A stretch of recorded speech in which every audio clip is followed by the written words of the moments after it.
Well, here we go again, a book of Exodus for beginners. We're at chapter 9, not chapter 9, but lesson 9 in the series, and this title of this lesson, The Exodus, Journey to Sinai. So finally they're going to start moving, and our passage of scripture is Exodus 15, if you're following along in your Bibles, 15 to 18. So we left off at the account of Moses parting the sea to allow the people to cross on a dry sea bottom with a wall of water on both sides of the Israelites. Once across, Moses, if you recall, raises his staff, and the waters covered and drowned the Pharaoh and his army who were pursuing the Israelites. And they chose to cross on the pathway that God had miraculously opened up for Moses and his chosen people. And I think the thought must have struck them at one point, wait a minute, what are we doing here? There are walls of water on either side of us. The reality of the situation. And of course, they tried to reverse course, tried to return, the chariots got stuck, and the water washed over them and took their lives. And so we finished by reading the song written by Moses to celebrate their freedom, and the response by his sister Miriam, all of this to commemorate God's great victory over Pharaoh and his army. This moment of rejoicing was not long-lived, as the people were now faced with a trek into the wilderness to reach the land promised to them by God through Moses. And so we'll read chapter 3, 15 to 17. It says, God furthermore said to Moses, thus you shall say to the sons of Israel, the Lord, the God of your fathers, the God of Abraham, the God of Isaac, and the God of Jacob, has sent me to you. This is my name forever, and this is my memorial name to all generations.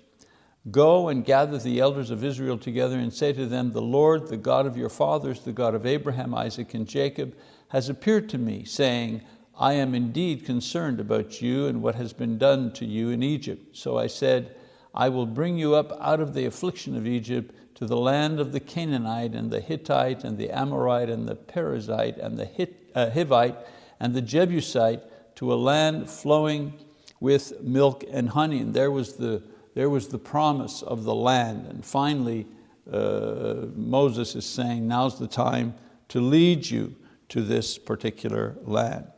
Well, in this first passage, if we fast forward to Exodus 15, in this first passage, after the dramatic events that enable them to be free from Egyptian slavery, we witness the beginning of God's dealing with His people.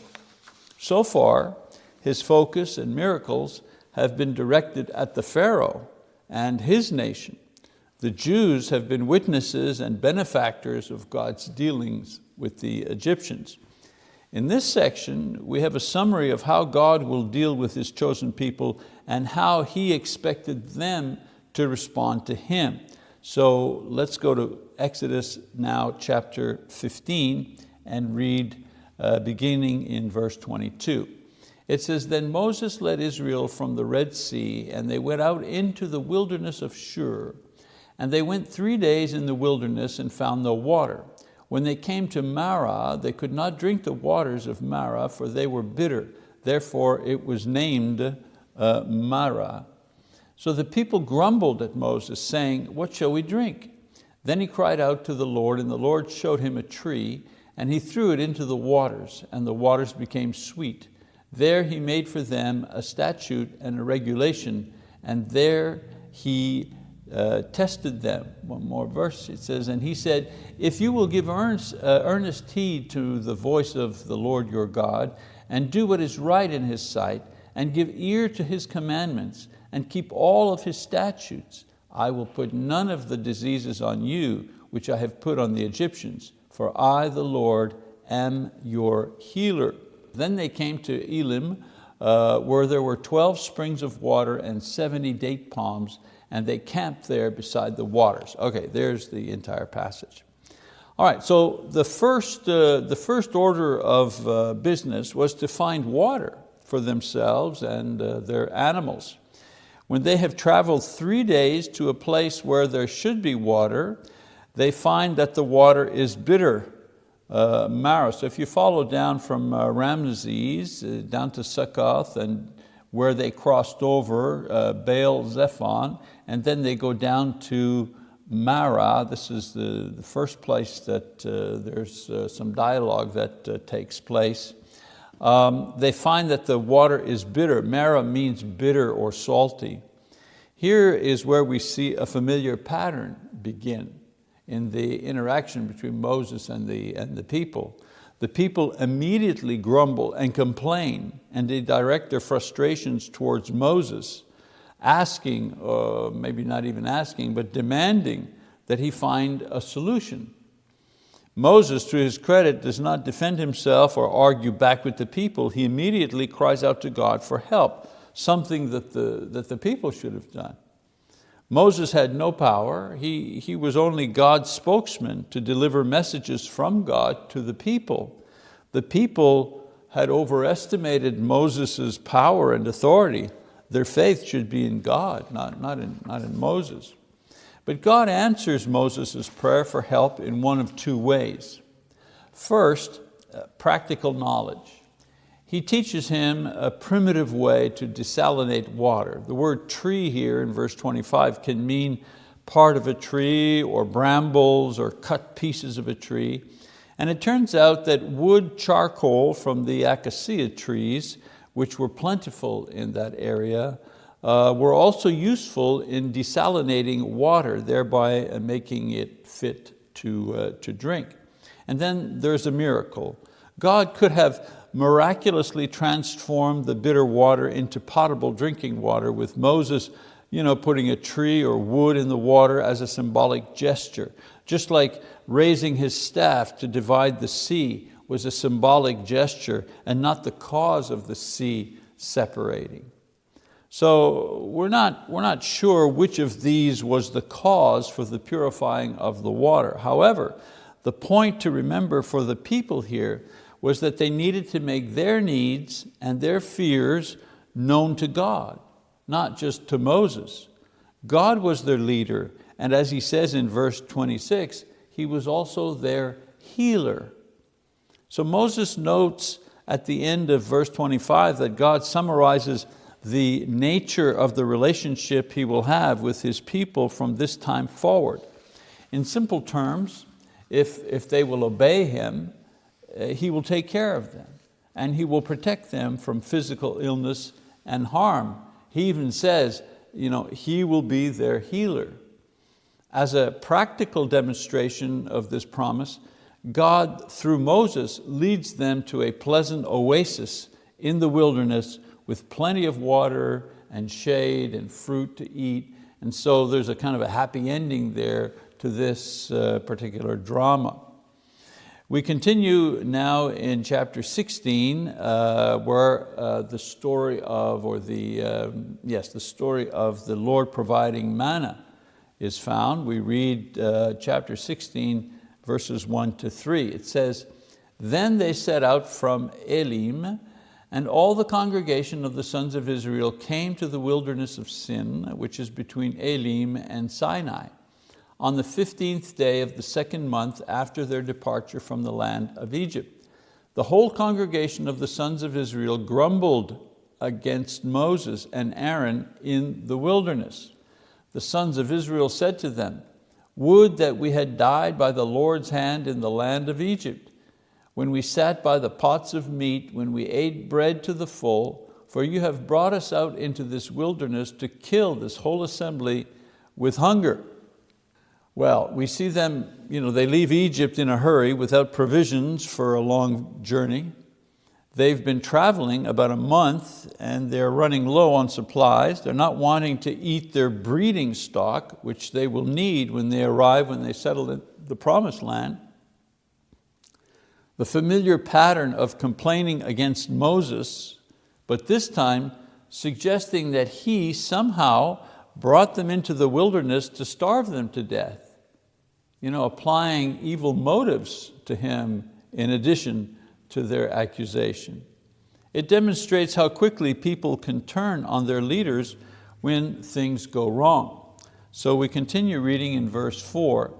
Then the Lord said to Moses, behold, I will rain bread from heaven for you, and the people shall go out and gather a day's portion every day, that I may test them, whether or not they will walk in my instruction. Note that God again responds to Moses by summarizing what he's going to do. He's going to provide meat and bread in a miraculous fashion. And the primary reason that he'll do this, not only to provide daily food in a geographical area where there is no food available or no food to be grown, they're in the wilderness, he will also provide food this way in order to test if the people will be obedient to him. And so in the following verses, Moses records the Lord's instructions concerning the gathering of the manna, as well as Moses' exhortations to the people about their attitude. So first, the people were to gather each morning what they would need of the manna, and the word manna means what is it? Each day, each morning they would collect the manna for that day according to the size of their family. 1 omer, today we'd say 2 quarts roughly, per person. If they collected more in order to stock up, then the extra amount would spoil the next day. On the 6th day of the week, which would be Friday, they were to collect enough for 2 days, and in this case, the extra collected would not spoil, it would keep. Next, the Lord also covered their camp with quail in the evening for them to collect and to cook or to roast as a portion of meat. Moses reiterates that their grumbling about food should not be directed at him or Aaron, but to God. And he also reminds them that God hears their grumblings and will answer them not with punishment, but with kindness.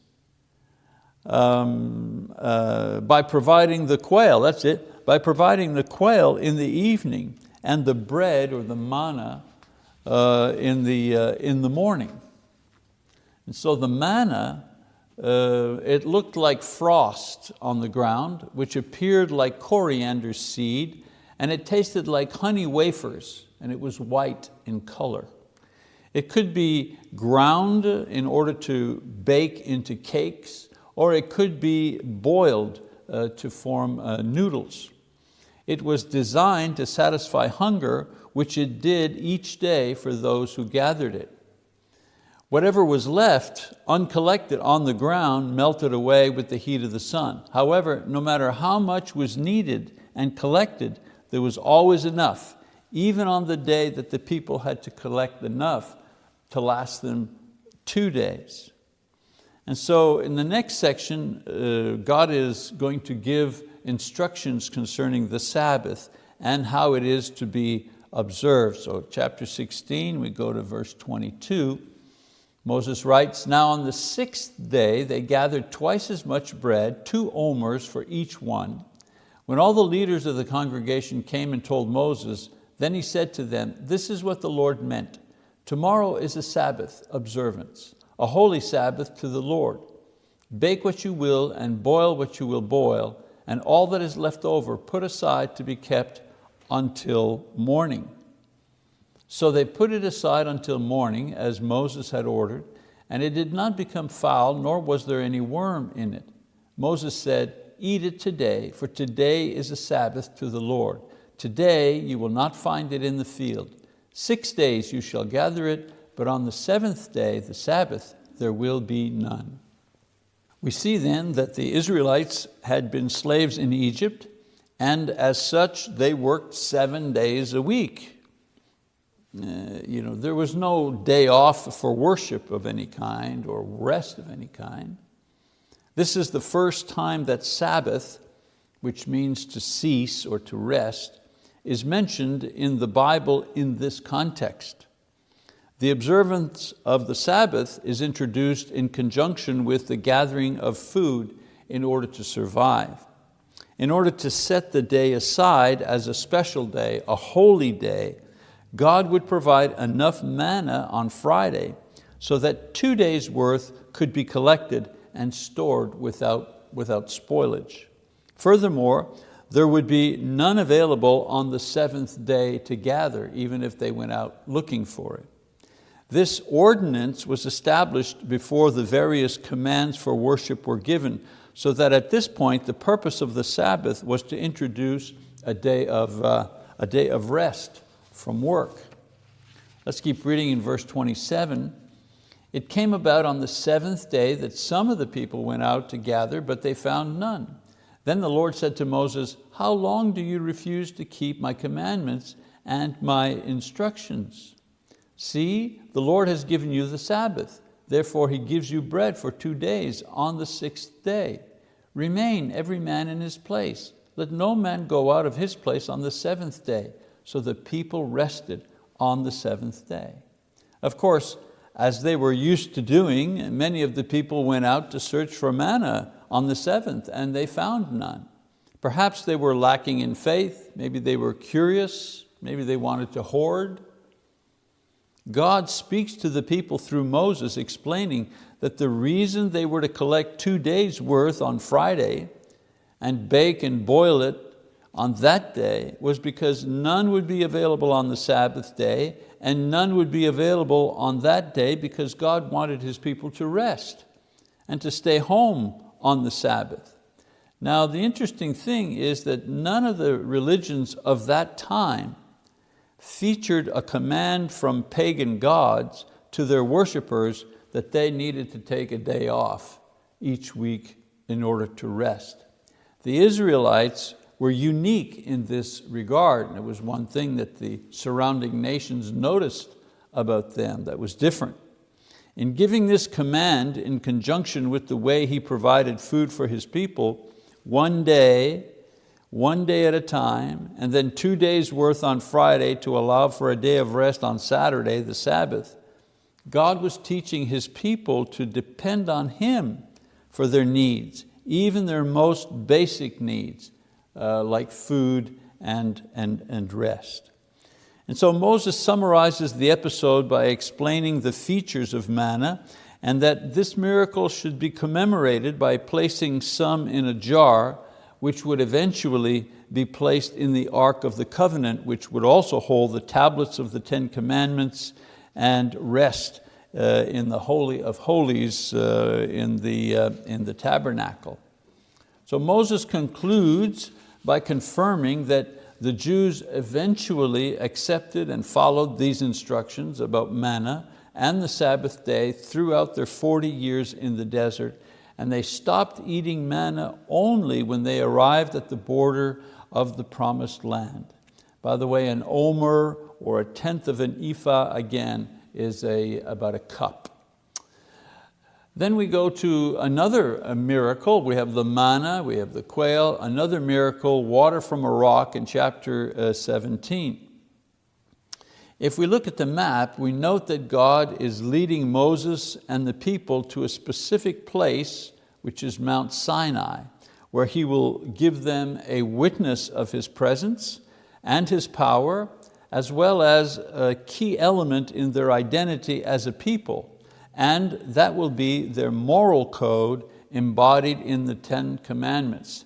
This will be, as I said, a key element in their identity as not only a people, but as His people. So if you just follow down Marah, that's where the bitter water was. Elim, that's where the oasis was. And where they are heading is there at the bottom, you see Mount Sinai. In the meantime, 2 other events take place that Moses records, one of which involves the people's constant need for water and how this need reveals this young nation's lack of faith. So in chapter 17, we read beginning in verse 1. Then all the congregation of the sons of Israel journeyed by stages from the wilderness of Sin, according to the command of the Lord, and camped at Rephidim. And there was no water for the people to drink. Therefore the people quarreled with Moses and said, "Give us water that we may drink." And Moses said to them, "Why do you quarrel with me? Why do you test the Lord?"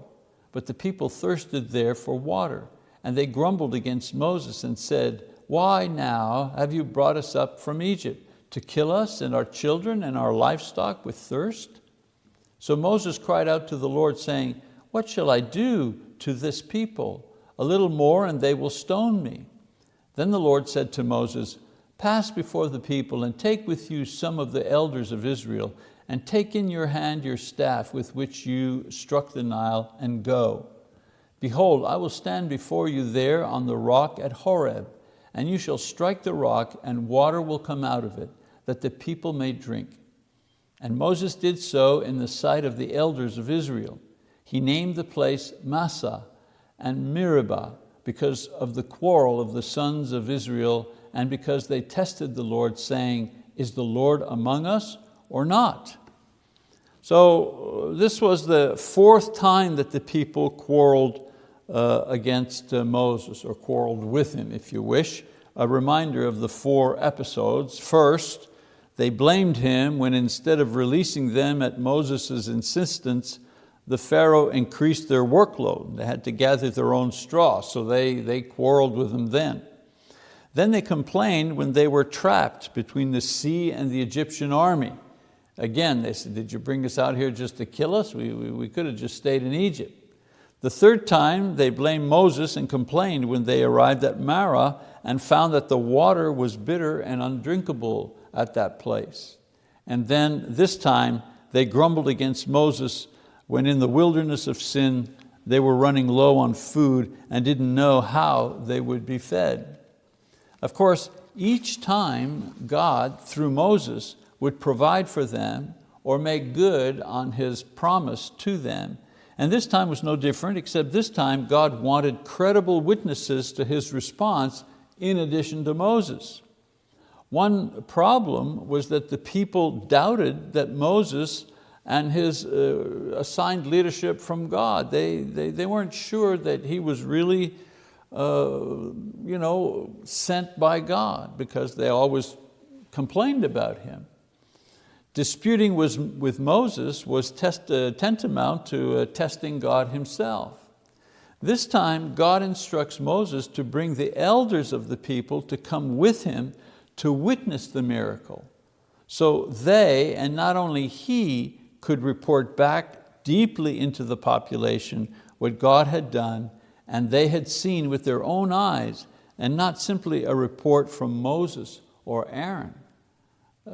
So you have many elders who will tell others, and others who will tell others. The word is going to spread that indeed a miracle was performed through Moses by God, and there were many witnesses to the miracle in order to calm this continual quarreling of the people.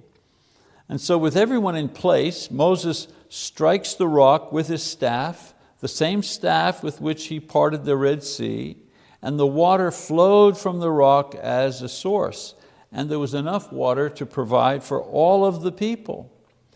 Now the passage says that Moses named the place Massah, meaning test, and Meribah, meaning quarrel. In essence, the quarrel with Moses had been to settle the issue if God was really with them or not. Is God with us or not? Are you His representative or not? And so this miracle here not only provided water for the people, but it also provided proof that God was with them. And Moses was God's spokesperson. So despite the miracle of the water from the rock, this question would be asked and answered in a variety of ways, as their 40 years in the desert would show. At this point, of course, they're not anticipating being in the desert for 40 years. They're anticipating making the journey to the promised land, which was not going to take 40 years. Now, before the people arrive at Mount Sinai and experience the important events which took place there, that would be transformative in nature, 2 unrelated stories are inserted in Moses' narrative concerning the people's journey into the wilderness. The first is a war that they have with Amalek, or the Amalekites, and that is in chapter 17, beginning in verse 8. And this passage describes this event. So let's read that. It says, then Amalek came and fought against Israel at Rephidim. So Moses said to Joshua, choose men for us and go out, fight against Amalek.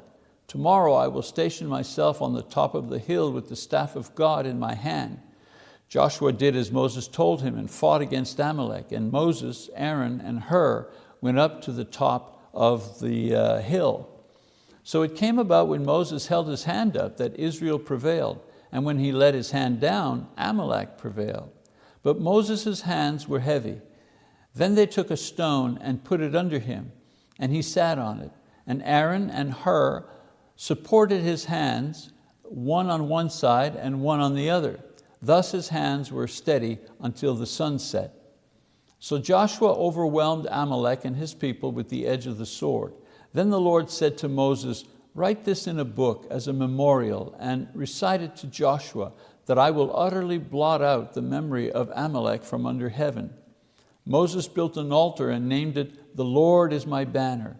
And he said, the Lord has sworn, the Lord will have war against Amalek from generation to generation. Now the Amalekites dwelt in that region, but they were not protecting their homeland. They simply saw an opportunity to attack and plunder a largely defenseless people with no formal military component.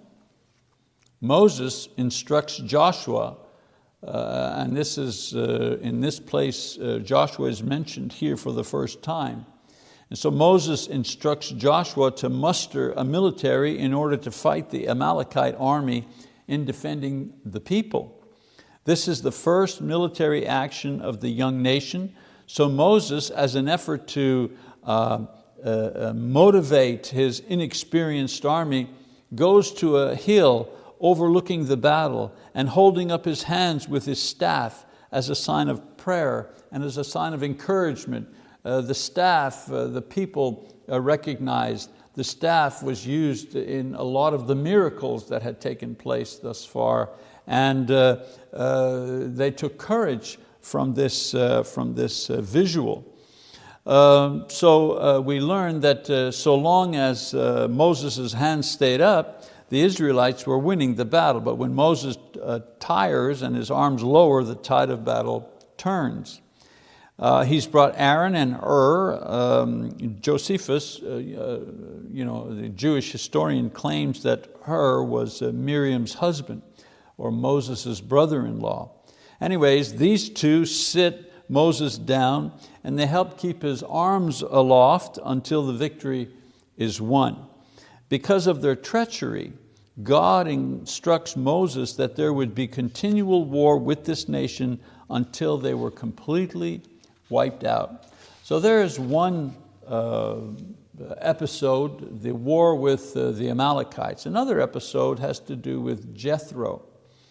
This section in Exodus 18, verses 1 to 27, this section explains how the system of government changed from a kind of a benevolent dictatorship with Moses, guided by God and represented by Aaron, was in charge of everything. So that system, to a more decentralized form of leadership with Moses still the leader, chosen and guided by God, but the everyday work of meting out justice and settling disputes spread out among the various elders and chiefs of the different clans and families. Jethro, Moses' father-in-law, brings Moses, his wife and sons to where they are camped. We know that Jethro was a believer and a priest of the true God, and he was recognized as such. We read just a short verse here or two, verses 11 and 12 in chapter 18. It says, "Now I know that the Lord is greater than all the gods. Indeed, it was proven when they dealt proudly against the people. Then Jethro, Moses' father-in-law, took a burnt offering and sacrifices for God, and Aaron came with all the elders of Israel to eat a meal with Moses' father-in-law before God. So this was a high honor for Jethro, that the elders and Moses and Aaron would come and eat a meal with him, and that he would offer a sacrifice. So while they're there, Jethro observes Moses' dealing with all of the responsibilities of leadership by himself. And he warns that Moses will wear himself out, since the load is too heavy for just one man to carry. Therefore, he encourages Moses to be the people's representative before God and God's spokesman to the people. He then counsels Moses to teach the people in the knowledge and the laws and the statutes and the will of God, and depending on their skill and virtue, assign various men to be leaders of thousands, leaders of hundreds, leaders of 50s, and leaders of 10s. And as you see in the diagram on your left, this was the system before. Moses was the head and all the people under him, and he took care of everything. Then if you look at the diagram on the right, it's a bit of an image that represents Jethro's idea. There would be some of the more mature leaders that Moses would train. They'd be in charge of thousands, each 1,000 people. And then there would be others who would be in charge of 100 people and 50 people, and then down to 10 people, as a better way to manage such a large number of people. They were to handle everyday judgments and disputes, and bring to him only the important and difficult cases that came before them. So we read that Moses accepts Jethro's advice, and with that done, Jethro, priest of the true God, returns home to Midian, where Moses, his son-in-law, had spent 40 years of his life when he had first run away from Egypt. So in our next lesson, Moses and the Israelites will come into the presence of God, this first objective, if you wish. They were heading towards Mount Sinai. Next time we're going to read about what takes place when they finally get to Mount Sinai. But we're going to stop there and draw perhaps just a couple of lessons here from the material we have talked about this morning. Lesson number 1, the people are God's people and the church is God's church. We need to keep that in mind. The people are God's people, the church is God's church. Moses was the chosen leader called upon to do a specific task, but the people themselves belong to God. He was responsible for feeding them and caring for them. God was, not Moses. In the same way today, the church belongs to God, not to the elders, not to the deacons or even the preachers. Yes, these people, we have a job to do, but God is the one that will make the church stand or fall, not the preachers, not the other servants. Let's remember that in times of crisis so we don't become too discouraged. And let's keep that in mind in times of growth and plenty so we don't fall victim to pride. God is the one that makes the church stand. And if it falls, God is the one who will allow it to fall. He's responsible. That's why we pray for the church. We pray to God to help us serve the church, save the church, keep the church strong. He does that with His Spirit. We have tasks to do. We feed the church, we serve the church, we encourage the church, but whether it stands or falls, that belongs to God because it's His church. Another lesson we gain from this: leaders are always criticized. If you aspire to leadership, be ready for criticism, both deserved and undeserved criticism. Don't be surprised if people will not only criticize your performance, but will also suggest that you have evil motives. That is usually the most painful cut of all. It's bad enough that if you're a leader of some kind, people will criticize you. It's when they assign evil motives. He did this because he wanted this bad thing to happen. Like Moses, they're saying, yeah, you brought us out here to kill us. That must have been very painful for Moses to hear. The only response that works is to stand firm and to faithfully continue in your ministry, and to give yourself and your ministry always give yourself over to God. But at least if you understand that leaders are always criticized. It doesn't matter if you're a leader in the church, you can be the coach on the team, you can be a politician. If you are a leader, you're the work lead at the factory, well, whatever. Leaders are always criticized. That's a general rule, so be ready for that. Another lesson, in your prayers to God, remember that God provides to satisfy your needs, not your wishes. A big difference. God provided in miraculous ways the needs of the people for water and food, not their wishes for wine and meats and delicacies that they had enjoyed in Egypt. Some people miss the hand of God working in their lives because it may not be working according to their personal desires. And when that happens, again, you need to remember, God will always provide your needs. He promises. He knows what you need even before you ask it. Now, your wants, your wishes, that's another story. And then fourthly, good leaders take advice. Moses, chosen by God, a witness of miracles, and having successfully led for every lover.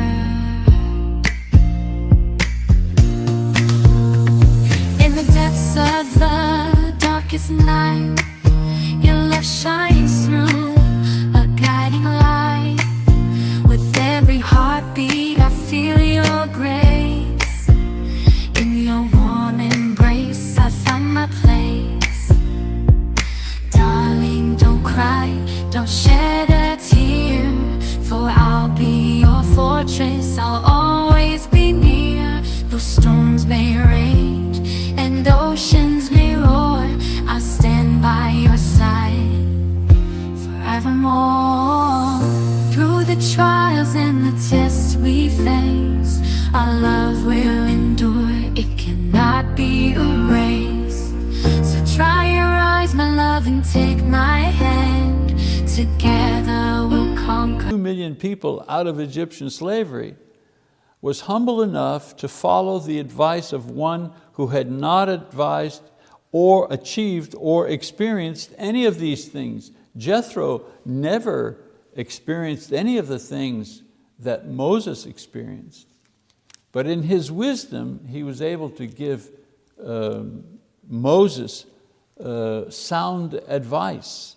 And Moses was wise enough to take his advice. Today's performance coaches, you have coaches, you don't just have coaches for sports, but now you have coaches for business leaders or politicians or whatever. Today's performance coaches tell us that the most successful leaders in any area of human endeavor are not just people who can take advice, I mean, that's important, but people who seek advice from others and have the humility to follow it if they believe that it has merit. In other words, great leaders seek advice. They go out and look for advice. They ask, what do you think? What's your opinion? They find people who have experience or success or knowledge in a certain area, and they will seek out that person to ask them, to counsel them, so that they can be and continue to be successful leaders. So great leaders seek advice. All right, well, that's our lesson for this time. We'll get together next time, lesson number 10, and we'll be talking about what takes place once the people arrive at Sinai. All right, thank you very much for your attention. We'll see you next time.